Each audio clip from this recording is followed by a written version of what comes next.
Hi guys, so one of the core promises made by Brexiteers both in the run-up to the referendum in 2016 and after it was that leaving the European Union would cut pointless red tape. But instead of freedom, operations representing British businesses talk of how their members are tired and deeply frustrated with life post-Brexit. Larger companies can absorb most of the costs, but for smaller businesses, they have less time, money and staff to deal with the mountain of regulatory requirements.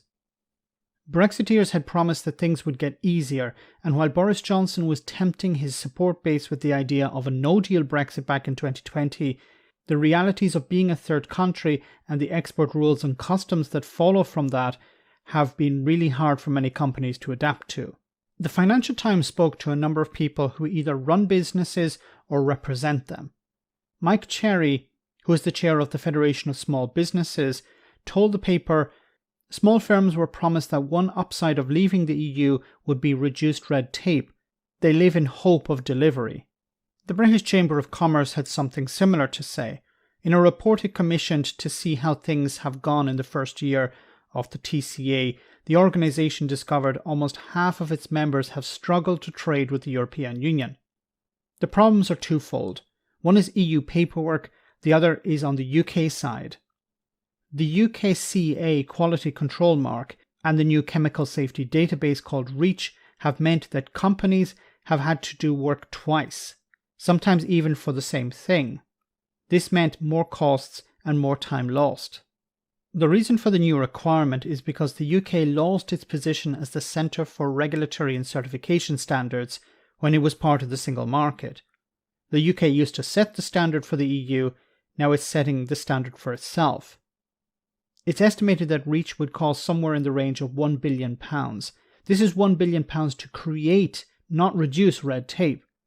All of this was completely unnecessary. The only silver lining, if you could call it that, is how the deadline to register for REACH has been pushed back to 2025. However, companies may not want to run the risk of not signing up in case the UK government doesn't actually dump it. New red tape creates problems for businesses that need to rely on complex and dynamic supply chains. Many companies that are still managing to operate with parts of their manufacturing process across Europe are now facing the daunting task of having to follow the UK's own CE standard. The deadline for this is the 1st of January next year. This was pushed back following massive pressure from both the Chamber of Commerce and Make UK, which represents British manufacturers. They are somewhat happy with the date being changed, but not happy about the new red tape. As I've covered before, the UKCA Mark will copy much of the EU's CE mark, but it is required for items for sale in the UK. Most items at the moment just need another form filled out, but when it comes to industrial and electrical goods, the relevant government bodies need to be informed. However, perhaps related to another Brexit story I covered some time ago, there is a lack of staff at these government departments, meaning the process to get goods certified is painfully slow. While Brexiteers have been pushing this shift from EU standards, businesses would prefer to keep the EU ones. Last October, the British Chamber of Commerce's International Trade Survey found that about 2/3 of companies would prefer to scrap the new UK mark and keep the old EU one.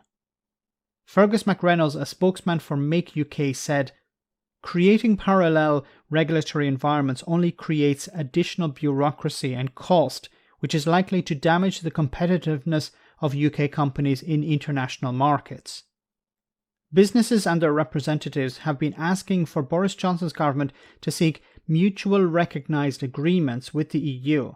This would allow the UK to adapt its legislation and standards in order to keep in line with the EU ones. Because if it doesn't, there will be greater divergence, which will mean more and more paperwork for UK businesses.